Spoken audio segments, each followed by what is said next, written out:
Good morning from Agartala. আমি এখন আছি এই আগরতলার কামানচমুনিতে। আমি কালকে বর্ডার ক্রস করে এই আগরতলায় আসলাম। তো আজকের এই ভিডিওতে আমি বলবো আপনাদেরকে কিভাবে আপনারা ঢাকা থেকে আগরতলা আসবেন বাই রোডে। বাই রোডে আগরতলা যেতে হলে আপনাকে সরাসরি চলে আসতে হবে আগরতলা ইমিগ্রেশন চেকপোস্টে। আমি ট্রাভেল ফি 1000 টাকা দিয়ে ইমিগ্রেশন শেষ করলাম, আর এখন যাব ইন্ডিয়ান ইমিগ্রেশনের দিকে। এই রাস্তা দিয়ে সোজা হাঁটলেই ইন্ডিয়ান ইমিগ্রেশন। আর আমার পিছনে দেখতে পাচ্ছেন যে এটি হচ্ছে বাংলাদেশ ইমিগ্রেশন। ইন্ডিয়ান লোকেরা বাংলাদেশে যাচ্ছে এদিক দিয়ে। আমি সোজা হাঁটতে হাঁটতে ইন্ডিয়ান ইমিগ্রেশনের কাছাকাছি চলে আসছি, আর এখানে ভিডিও করা যাবে না।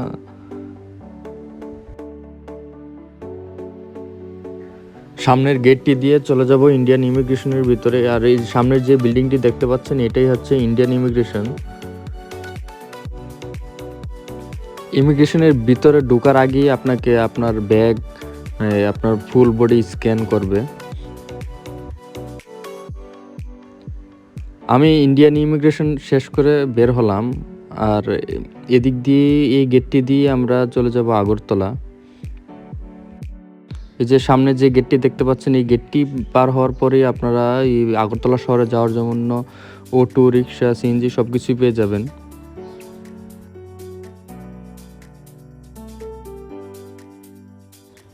যাদের ডুয়েল কারেন্সি কার্ড আছে তারা এই সামনের এটিএম বুথ থেকে ভারতীয় রুপি তুলতে পারবেন।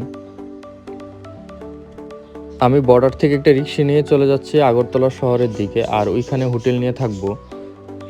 ইন্ডিয়ান ইমিগ্রেশন থেকে আপনাকে একটা ফর্ম দিবে, আর ফর্মটিতে আপনার নাম, পাসপোর্ট নাম্বার, আপনি ইন্ডিয়ার যেখানে যাবেন ওইখানে হোটেল বা যার কাছে যাবেন ওই এরিয়ার নাম, আর তারপরে ফোন নাম্বার সব কিছু বড় হাতের অক্ষর দিয়ে লিখে তারপরে পাসপোর্টের সাথে এই ফর্মটি ইমিগ্রেশন অফিসারের কাছে জমা দিতে হবে।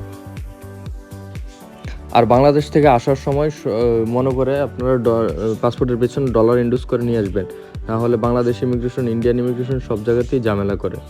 আর যদি আপনার ডুয়েল কারেন্সির কার্ড থেকে থাকে তাহলে তো আপনাকে আর ঝামেলা করবে না। আর ডুয়েল কারেন্সির কার্ডের পাসপোর্টের পেছনে অবশ্যই ডলার ইন্ডিউস করা থাকতে হবে।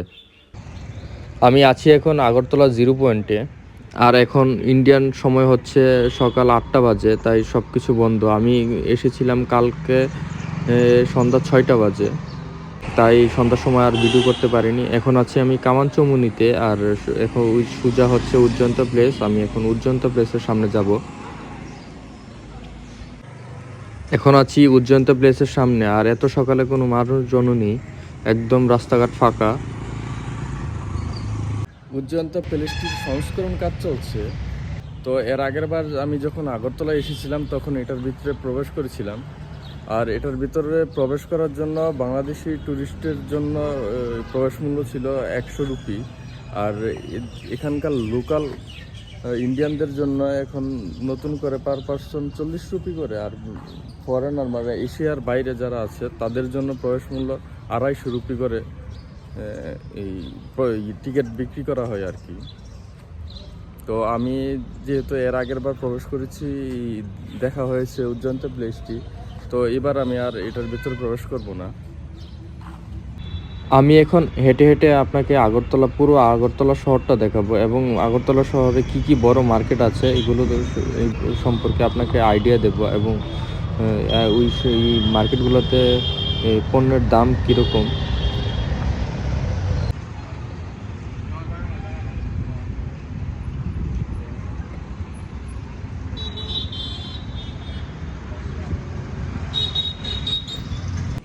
আগরতলার সবচেয়ে বড় বড় দুটি মার্কেট হচ্ছে বাজার কলকাতা, আর একটি হচ্ছে স্মার্ট বাজার। তো আমরা এখন স্মার্ট বাজারের ভিতরে ঢুকবো এবং দেখবো ওইখানে কি কি পাওয়া যায়। তো এটার ভিতরে আছি, এখানে বিভিন্ন প্রকারের নুডলস সব কিছুই গ্লোসারি আইটেমে আছে আর কি। তো এটা হচ্ছে 4তলায়, এখানে আপনারা কাপড়, এই কাপড় চোপড় সব, ব্যাগ সব কিছুই পাবেন।